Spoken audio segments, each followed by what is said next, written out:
We begin the study of nature with study of motion, that is mechanics. But what we mean by the study of motion? What we mean when we say we are studying motion? तो एक बार हम ये जान लेते हैं कि motion की study का मतलब क्या है। Suppose we are having a moving object, हमारे पास कोई मूविंग ऑब्जेक्ट है, तो वो मूविंग ऑब्जेक्ट कब कहाँ था और कब कहाँ होगा, यानी उसकी पोजीशन टाइम के साथ कैसे बदल रही होगी। तो स्टडी ऑफ मोशन में पहली बात तो ये है क्या, position time relationship, how the position of a body is related to time.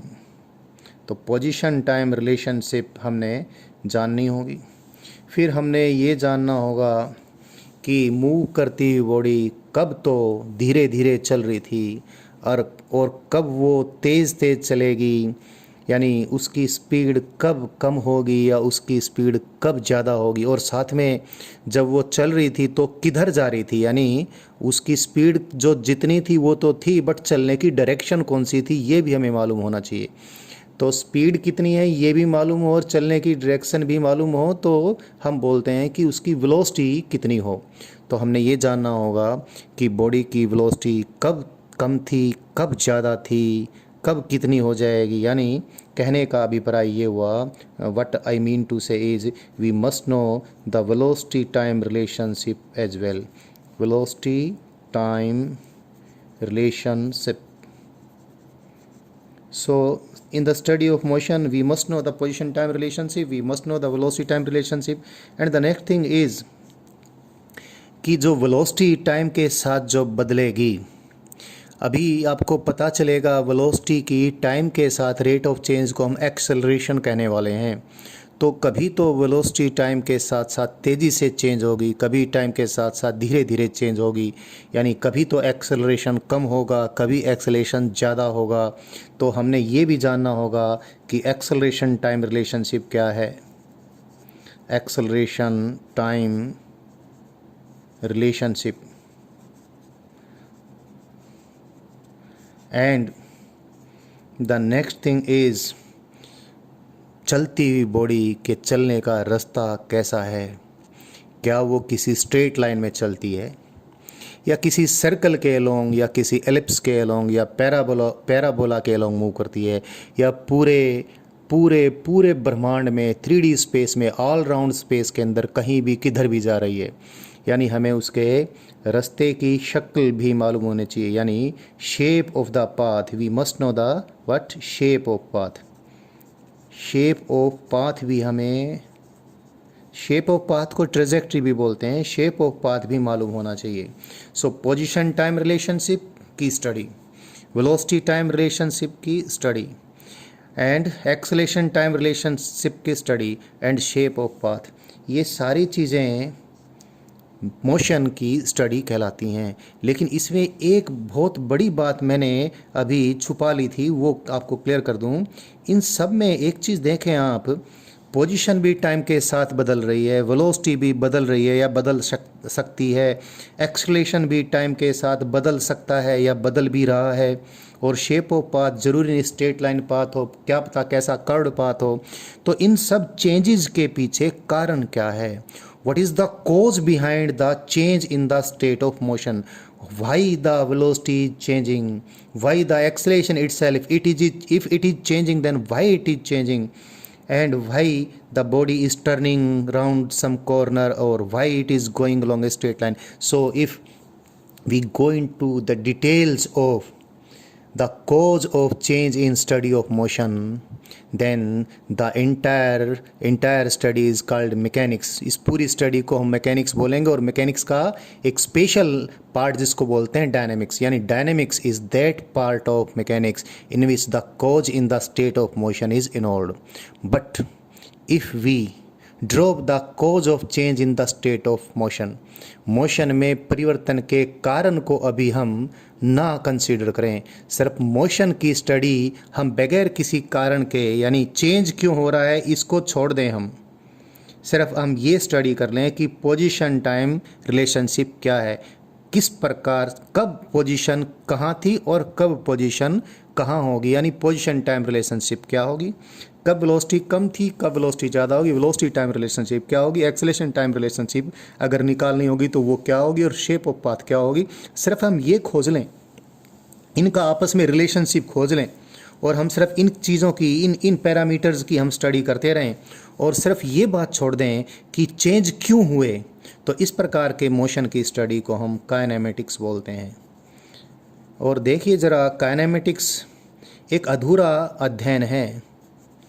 अधूरा इसलिए है कि मोशन के कंप्लीट अध्ययन में, in the complete study of motion, ये तो पक्का ही पक्का आपको जानना ही पड़ेगा, why the change in the state of motion is there, motion में परिवर्तन क्यों है। तो जब काइनेमेटिक्स में हम मोशन में परिवर्तन का क्यों शामिल कर दें तो पूरी मैकेनिक्स बन जाएगी। काइनेमेटिक्स भी मैकेनिक्स है, लेकिन मैकेनिक्स का अधूरा पार्ट है। सो काइनेमेटिक्स में हमने आपको क्या बताना है, पहले मैंने आपको ये क्लियर कर देना था और ये क्लियर कर दिया है। मैंने आपको एक बात पहले भी कही है, अब भी इस वीडियो लेक्चर में भी आपको बोल देता हूँ, ध्यान रखना आपने। आगे काइनेमेटिक्स भी और डिफरेंट, जैसे जैसे जैसे हमारी स्टडी आगे बढ़ेगी, हमें वेक्टर्स की फुल नॉलेज होनी चाहिए, और साथ में हमें कैलकुलस भी अच्छे से आनी चाहिए, अगर हमें सारी चीज़ें आसानी से ठीक से समझनी है तो। And I think you know how to deal with vectors and you know the basic principles of calculus, that is differentiation and integration. If you know that then we can do it very easily.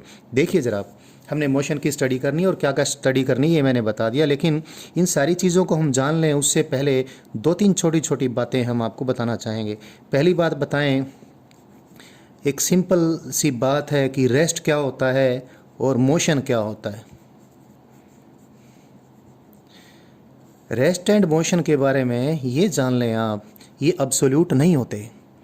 मतलब अगर कोई object rest में है तो पूरे ब्रह्मांड के लिए वो रेस्ट में नहीं है। कुछ ऑब्जर्वर्स तो उसको रेस्ट में कहेंगे, लेकिन कुछ ऑब्जर्वर्स उसको मूविंग कहेंगे। और कौन सच बोलता है कौन झूठ बोलता है, सभी सच बोलते हैं। जिसको वो बॉडी रेस्ट में नज़र आएगी उसके लिए पक्का वो रेस्ट में है और उसके लिए वो रेस्ट ही सत्य है। और जिसको वो रेस्ट वाली बॉडी जिसको वो बॉडी जो किसी और को रेस्ट में नज़र आई थी, अगर किसी और को वो चलती हुई नज़र आती है, यानी मोशन में नज़र आती है, तो वो मोशन में देखने वाला आदमी उसको क्या कहेगा, वह तो मोशन में है और उसके लिए उसका मोशन ही सत्य है। और मोशन भी किसी बॉडी को कोई ऑब्जर्वर, कोई देखने वाला, कोई व्यूअर तो किसी बॉडी को रेस्ट में देखेगा और कोई उसको तेज़ी से चलते हुए देखेगा, कोई उसको स्लोली चलते हुए देखेगा। तो जो देखने वाला यानी ऑब्जर्वर किसी बॉडी के बारे में जो भी ऑब्जर्वेशन करेगा वही सच है। यानी रेस्ट की कोई अवस्था अखिल ब्रह्मांड में परम सत्य नहीं होती है। देखने वाले के लिए जो भी सत्य है, what ever the truth is being observed bye an observer, it is the truth. तो ये नहीं कह सकते कि वास्तव में ये बॉडी रेस्ट में है। जिसको कोई आदमी वास्तव में रेस्ट में कहेगा, दूसरा आदमी कह देगा वास्तव में ये बॉडी तो मूव कर रही है। एग्जाम्पल आप ले लीजिए, प्लेटफार्म पे ट्रेन खड़ी है और उस ट्रेन के अंदर आप भी बैठे हैं और आपका कोई फ्रेंड भी बैठा है और आपके पेरेंट्स, सपोज़ आपका किसी का आईआईटी में एडमिशन हो गया है और आईआईटी चेन्नई में आपने जाना है, आपके पेरेंट्स प्लेटफॉर्म पे हैं, आपको सी ऑफ करने आए हैं। तो जब तक वो ट्रेन प्लेटफार्म पे खड़ी है, आप भी और आपके फ्रेंड भी रेस्ट में हैं with respect to each other, and you are at rest with respect to your parents as well. आपके पेरेंट्स भी आपको रेस्ट में देख रहे हैं और आप एक दूसरे को भी रेस्ट में देख रहे हैं, और ये सच है सबके लिए। But the moment the train starts moving, जैसे ही ट्रेन मूव करना शुरू होती है तो सिचुएशन क्या बदलेगी। आप और आपका दोस्त तो रेस्ट में हैं, एक दूसरे के रिलेटिव। आप आपस में बात भी कर रहे हैं और आपस में बात करके हंस भी रहे हैं और एक दूसरे के साथ हाथ भी मिला रहे हैं किसी खुशी की बात पर, या कुछ और बात है तो नाराज़ हैं तो एक दूसरे को स्लैपिंग भी कर रहे हैं। You are rest with respect to each other. और रेस्ट में होने से रिलेटेड जितनी भी घटनाएं एक दूसरे के साथ कर सकते हैं वो आप करते हैं। But when the train has started moving, आपका रेस्ट होना, आपके रेस्ट में होना आपके पेरेंट्स के लिए सच नहीं है। आपके पेरेंट्स को तो आप दोनों बड़ी तेज़ी से रेवाड़ी से दिल्ली की तरफ जाते दिखाई देंगे, फिर तो आपने दिल्ली से चेन्नई की कोई ट्रेन पकड़नी है। तो बच्चों, आपके पेरेंट्स के लिए तो आप सचमुच चल रहे हैं। और देखो एक बात और भी, साथ में ही किसी दूसरी रेल्स से कोई और ट्रेन भी निकल रही है और वो ट्रेन आपकी ट्रेन से फास्टर थी, तो आपकी वेलोसिटी आपके पेरेंट्स को तो कुछ और नज़र आ रही है और आपकी वेलोसिटी आपके फ्रेंड को तो जीरो नज़र आ रही है। और जो ट्रेन आपसे तेज़ी से आपकी ट्रेन को ओवरटेक कर गई, उसको आपकी वेलोसिटी की डायरेक्शन भी और उसकी वेलोसिटी की मैग्नीट्यूड भी जितने आपके पेरेंट्स को नज़र आ रही, वो नज़र नहीं आ रही है। जो ओवरटेकिंग ट्रेन है उसको आपकी ट्रेन पीछे की तरफ चलती नज़र आएगी। और ओवरटेकिंग ट्रेन की अगर वेलोसिटी आपकी ट्रेन की वेलोसिटी के कंपैरिजन में ज़्यादा नहीं है, तो ओवरटेकिंग ट्रेन को आपकी ट्रेन धीरे धीरे पीछे की तरफ खिसकती नज़र आएगी और वही आपकी ट्रेन आपके पेरेंट्स को बड़ी तेज़ी से आगे की तरफ चलती नज़र आ रही थी। तो सच क्या है? ये सारी घटनाएं सच हैं। आपके फ्रेंड के लिए आप सचमुच रेस्ट में हैं, आपके पेरेंट्स के लिए आप सचमुच बड़ी तेज़ी से दिल्ली की ओर जा रहे हैं, और जो ओवरटेकिंग ट्रेन थी उसके लिए सचमुच आप पीछे की तरफ यानी रेवाड़ी की तरफ उसके रिलेटिव धीरे धीरे खिसक रहे हैं। तो तीनों चीज़ें सच हैं।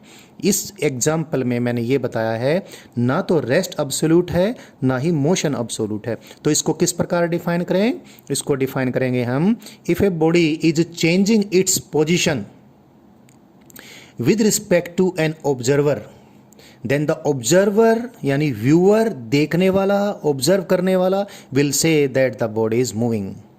That is, a body, when the body is changing its position with respect to an observer, the observer will say the body is in motion, the body is moving. And when the body is not changing its position with respect to the observer will say that the body is at rest. And all the observers are speaking truly. कोई observer झूठ नहीं बोल रहा है, जो observe कर रहे हैं वही बोल रहे हैं। तो जो उनको जो दिखाई दे रहा वही उनके लिए सत्य है। तो एक बात ये आपको क्लियर हो जानी चाहिए। अभी मैं ऑब्जर्वर के बजाय एक वर्ड और भी यूज़ करने वाला हूँ। ऑब्जर्वर का मायना मेरे लिए वो है जो ऑब्जर्वेशन और मेजरमेंट करना जानता हो। यानी मेरे लिए ऑब्जर्वर का मतलब एक साइंटिस्ट रहेगा, जैसे आप सब लोग हैं। तो ऑब्जर्वर जब पोजीशन मेजर करेगा, तो पोजीशन मेजर करने के लिए उसको पोजीशन वेक्टर का इस्तेमाल करना पड़ेगा। उसको 3 म्यूचुअली परपेंडिकुलर डायरेक्शंस कंसीडर करनी पड़ेंगी। 3 म्यूचुअली परपेंडिकुलर डायरेक्शंस की सहायता से वो ठीक से किसी ऑब्जेक्ट की पोजीशन को लोकेट कर पाएगा। 3 म्यूचुअली परपेंडिकुलर डायरेक्शंस में एक को हम एक्स बोलते हैं, एक्स एक्सिस, एक को बोलते हैं वाई एक्सिस और एक को बोलते हैं Z axis. X Y Z axis कभी भी आप अपनी मर्जी से ना लें। अब आपको I cap cross J cap is equal to K cap की सहायता से एक्स वाई जेड की डायरेक्शन लेनी है। अगर आपने ये ले लिया एक्स डायरेक्शन इधर और ये ले लिया आपने वाई डायरेक्शन इधर, तो जेड डायरेक्शन इधर आ गई। बट अगर आपने ये एक्स ले लिया, ये वाई ले लिया, फिर जेड डायरेक्शन इधर नहीं, फिर इधर आएगी। सो एक्स वाई जेड डायरेक्शन आप इस राइट हैंड क्रॉस प्रोडक्ट के रूल से सेलेक्ट करके जो म्यूचुअली परपेंडिकुलर 3 एक्सिस ले ली, आप जहाँ पर ये इंटरसेक्ट करेंगे उसको ओरिजिन ऑफ पोजीशन कहेंगे, यानी सारी पोजीशन ऑब्जर्वर यहाँ से मापेगा। तो इन 3 म्यूचुअली परपेंडिकुलर एक्सिस की सहायता से ऑब्जर्वर किसी मूविंग ऑब्जेक्ट की पोजीशन को डिटरमाइन करेगा। तो ये 3 mutually perpendicular axis and along with the observer, इसको बोलते हैं हम रेफरेंस फ्रेम। तो हम अब रेस्ट एंड मोशन की डेफिनेशन में थोड़ा सा ये भी हम ऐड कर सकते हैं। In a given reference frame a body will be said to be in rest when its position within the reference frame is not changing। and you know position change होने का मतलब है एक्स वाई और Z तीनों coordinates में या तो तीनों ही चेंज हो या कोई भी एक कोऑर्डिनेट चेंज हो जाए। तो रेस्ट में तो जब होगा कि पोजीशन कोऑर्डिनेट्स में से एक भी कोऑर्डिनेट चेंज ना हो, और मोशन कब होगा जब किसी एक कोऑर्डिनेट में भी चेंज हो जाए या फिर कोई तीनों ही या कोई 2 कोऑर्डिनेट चेंज हो जाए। सो अगर कोई बॉडी रेस्ट में है तो means it is at rest in a given reference frame, and if it is in motion then it is in motion with respect to a given reference frame.